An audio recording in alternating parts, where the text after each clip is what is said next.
Yes, friends. Today we'll talk about a very important chapter of your term 2 syllabus, non-profit organizations, also known as not-for-profit organizations. See this, सही समझे आप, एकदम सही समझे। ये वो ऑर्गेनाइजेशंस हैं जो प्रॉफिट के लिए काम नहीं करते, जिनका ऑब्जेक्टिव प्रॉफिट कमाना नहीं होता, इनका सीधा सीधा ऑब्जेक्टिव है सोशल वेलफेयर, समाज की भलाई, in the field of education, in the field of sports, in the field of health, medical, in the field of upliftment of poor people below poverty line, right. आप सभी को पता है for last 2 years our country and the entire world is suffering from COVID-19, और जिसके कारण बहुत सारी प्रॉब्लम्स इस दुनिया में आई, और अलग अलग ऑर्गेनाइजेशंस ने आगे बढ़ के बहुत मदद की सोसाइटी की, उन लोगों की स्पेशली मदद की जिनका कोई देखने वाला नहीं, जिनकी कोई देखरेख करने वाला नहीं, जिनकी आर्थिक स्थिति खराब है, जिनके पास कोई केयर टेकर नहीं है, उनको इन NGOs ने संभाला, non government organisations. Of course government ने अपनी पूरी कोशिश की और बहुत सपोर्ट किया, इसीलिए इंडिया में बहुत अच्छे से इसे कंट्रोल किया जा सका। सो ये सारी ऑर्गेनाइजेशंस, सोनू सूद का नाम किसी से छुपा हुआ नहीं है बेटा, आप सभी ने सुना होगा, राइट। ऐसे बहुत सारे योद्धा, ऐसे बहुत सारे केयर टेकर्स आगे आए और उन्होंने सोसाइटी की हेल्प की। Non profit organisation means that organisation which has a motto, sole motto, एकमात्र ऑब्जेक्टिव समाज की भलाई। Now these organisations can not do this without money, पैसे के बिना ये नहीं कर सकते, इनको भी पैसे चाहिए। So where do they arrange funds from? They arrange funds mainly from donations, right?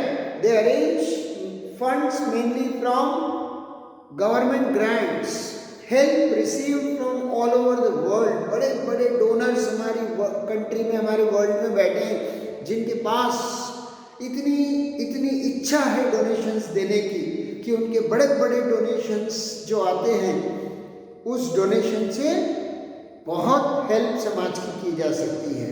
So non profit organisations जो होती हैं, they don't work for profit, profit is not there objective, मगर बिना पैसे के ये काम नहीं कर सकते।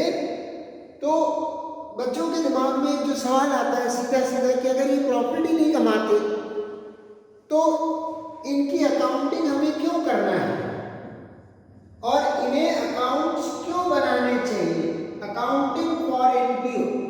स्टूडेंट सवाल पूछते हैं, सर बताइए जब ये ऑर्गेनाइजेशन का कोई प्रॉफिट नहीं है तो ये फिर इनकम टैक्स भी नहीं भरेंगे, तो फिर अगर इन्हें इनकम टैक्स भी नहीं भरना है तो ये अकाउंटिंग क्यों करते हैं?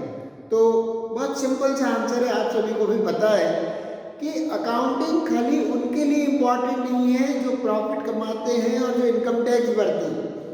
हर उस इंसान को अकाउंटिंग करनी चाहिए जिसके पास मनी इनफ्लो आउटफ्लो होता है, जिसके पास कैश मैनेजमेंट होता है, फंड्स इनफ्लो फंड्स आउटफ्लो।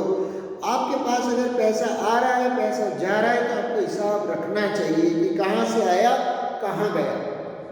अगर आप हिसाब नहीं रखेंगे तो आपको खुद को पता नहीं होगा कि आपके पास कितना आया कितना गया, क्या बचना चाहिए, फ्रॉड की पूरी पॉसिबिलिटी होगी, पहली बात। दूसरी बात, आप जिससे पैसा ले रहे हो, जो डोनर है, जो आपको डोनेशन दे रहा है, वो भी जानना चाहेगा कि क्या आप उस रुपयों का, उन रुपयों का सही जगह इस्तेमाल कर रहे हो। तो user of accounting information wants you to give clear cut हिसाब, चाहे तुम्हें प्रॉफिट हो या ना हो। तो why accounting? Not for tax purpose only, for हिसाब कीपिंग पर्पस। तो आपको हिसाब रखना पड़ता है।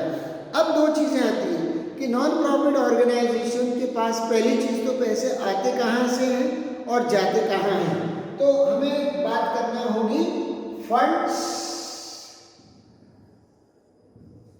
कहाँ से आते हैं उन्हें हम कहेंगे सोर्सेस ऑफ फंड्स, और फंड्स हमारे जाते कहाँ हैं उन्हें हम कहेंगे एप्लीकेशन ऑफ फंड्स। आप अपने आप में एक ऑर्गेनाइजेशन है, आप अपने आप में एक संस्था है। अगर आप संस्था हैं तो आपके पास कर्मचारी भी होंगे, आपके पास ऑफिस भी होगा, आपके पास सारी सुविधाएं होंगी, इंफ्रास्ट्रक्चर होगा, तो डेफिनेटली आपका खर्चा तो बहुत सारा आएगा। आप एक ऑर्गेनाइजेशन हो तो आपके पास ऑफिस रेंट भी आपको पे करना पड़ेगा, आपको इलेक्ट्रिसिटी बिल भरना पड़ेगा, ये सब सुविधाएं आपको फ्री नहीं मिलेगी। आपको टेलीफोन चार्जेस पे करना पड़ेंगे, आपको स्टेशनरी का खर्चा लगेगा, चाहे आप प्रॉफिट सीकिंग ऑर्गेनाइजेशन हो या आप नॉन प्रॉफिट ऑर्गेनाइजेशन हो, आपको स्टाफ की सैलरी देना पड़ेगी, आपको रिपेयर्स और मेंटेनेंस पे खर्चा करना पड़ेगा, आपको और भी बहुत सारे खर्च करने पड़ेंगे। तो खर्च के लिए पैसे लाएंगे कहाँ से? समाज की भलाई करने के लिए मैंने सोचा कि चलो मैं एक काम करता हूँ, 100 किलोमीटर दूर एक गांव है, वहाँ जाके एक जो छोटा सा गांव है जहाँ 10-12 परिवार है जिनके पास खाने पीने का साधन नहीं है, मैं जाके वहाँ पर उनको फूड डोनेट करके आता हूँ। तो अरे मुझे यहाँ से 100 किलोमीटर जाने के लिए गाड़ी चाहिए, पेट्रोल चाहिए, ड्राइवर चाहिए, वो खाना बनाने के लिए खाना चाहिए, फूड चाहिए, पूरा प्रिपरेशन होगा, पैकिंग होगा, मेरे साथ 4 लोग चाहिए जो हम जाएंगे और वहाँ डोनेशन करके आएंगे।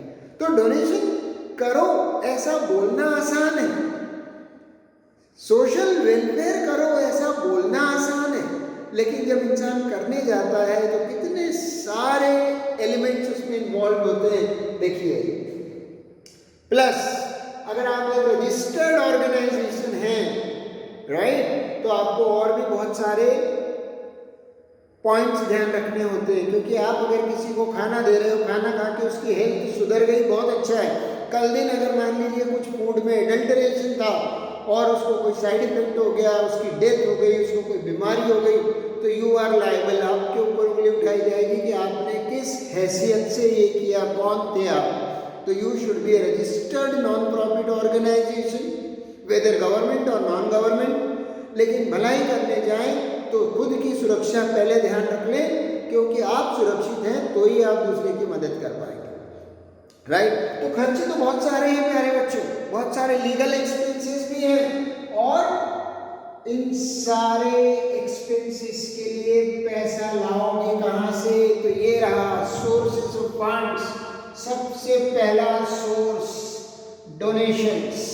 समाज में जाओ, बड़े बड़े धन्ना सेठ आपके समाज में बैठे हैं, उनसे बात कीजिए, उनसे बोलिए कि हमें अच्छा काम करना है, आपके पास समय नहीं है, पैसा है, आप हमें पैसा दीजिए, हम पैसा इकट्ठा करके जाएंगे। किसी के पास दांत है तो चने नहीं है, किसी के पास चने हैं तो दांत नहीं है, लेकिन कोई एक इंसान ऐसा हो जो दांत और चनों को एक जगह इकट्ठा कर ले, तू मुझे पैसा दे, मेरे पास टीम है, मैं तेरे पैसे का सही उपयोग करके सही जगह तक पहुंचा देता हूँ नोबल कॉज में। इसके लिए डोनेशंस चाहिए। बहुत अच्छे अच्छे डोनर्स बैठे हैं बेटा।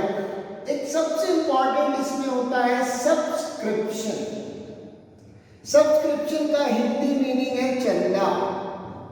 हम क्या करेंगे, एक ऑर्गेनाइजेशन बनाएंगे, उस ऑर्गेनाइजेशन में 40, 50, 100 लोग, 200 लोग, 500 लोग हम रख सकते हैं, और हर मेंबर को बोल सकते हैं कि अगर तुम्हें इस ऑर्गेनाइजेशन का मेंबर बनना है, जैसे हमारे इंदौर में लायंस क्लब, रोटरी क्लब, ऐसे बहुत सारे क्लब्स हैं जहाँ पे हजारों मेंबर्स हैं।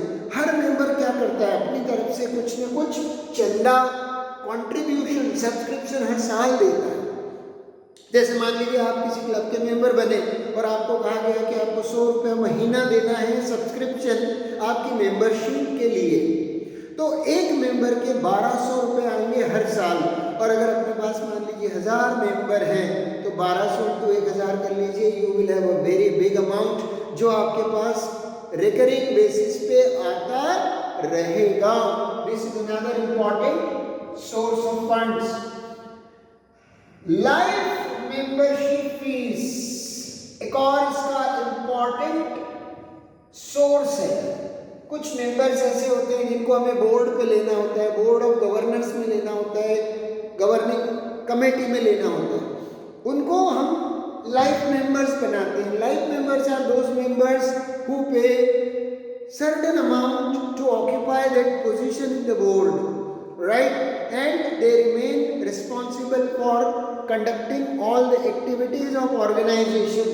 So life membership fees, ऐसी गवर्नमेंट ग्रांट सरकार की मदद करती है। हमारी सरकार बहुत कोऑपरेटिव है, चाहे लोकल लेवल पे म्यूनिसिपल गवर्नमेंट की बात करो, स्टेट गवर्नमेंट की बात करो, सेंट्रल गवर्नमेंट की बात करो, सारी सरकार अगर आपका अच्छा काम देखती है, रिकग्नाइज कर लिया अगर आपको कि आप अच्छा काम कर रहे हो, so people from government authorities will come and support you, political leaders, ministers, they will come and give you सरकारी खाते में से मदद, इसको बोलते हैं सरकारी मदद। गवर्नमेंट ग्रांट का मतलब है सरकारी मदद। इसी तरह हमको और कहां से पैसा मिल सकता है भाई साहब? तो हमें पैसा मिल सकता है और कहां से, जल्दी बताइए। सेल ऑफ ओल्ड एसेट्स, अगर हमारे पास कुछ पुरानी एसेट्स हैं उन्हें हमने बेच दिया और हमें पैसा मिल सकता है। सन्ड्री इनकम्स, हमने अपना जो पैसा बैंक में डिपॉजिट किया है उससे हमें ब्याज मिल सकता है, चाहे तो टेम्पररीली हम अपने सरप्लस मनी को कहीं इन्वेस्ट कर दें, वहां से हमें इंटरेस्ट आ सकता है, राइट। इसी तरह से हमारे पास और कहां से पैसा आ सकता है? हम लोन्स ले सकते हैं, हम लोन लेने के लिए भी स्वतंत्र हैं। अगर हमें ज़रूरत है इमीडिएट कहीं हेल्प करने की तो हमें बैंक से लोन भी मिलेगा। ऐसे बहुत सारे सोर्सेस ऑफ फंड्स आएंगे। ये है पैसे का इनफ्लो और ये है पैसे का आउटफ्लो।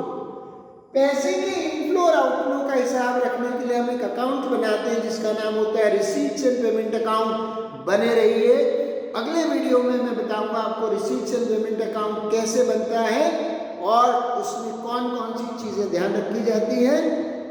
ऐसे हम धीरे धीरे छोटे छोटे से 12-12, 13-13 मिनट के एपिसोड में 8 से 10 एपिसोड में ये चैप्टर पूरा आपको समझा देंगे। पसंद आया हो तो लाइक, सब्सक्राइब और शेयर जरूर कीजिएगा। Thank you very much.